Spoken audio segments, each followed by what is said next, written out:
Ko'pchilik kuz va qish oylarida yuzlari yoki tanalaridagi qurishishdan shikoyat qilishadi.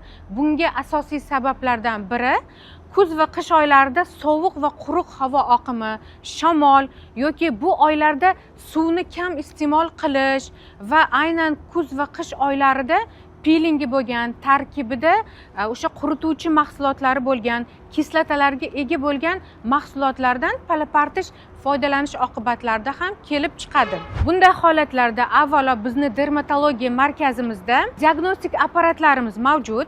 Terining namlilik darajasini, elastiklilik darajasini va yuz terisini yoshiga mos yoki mos emasligini tekshiradigan apparatlarimiz mavjud.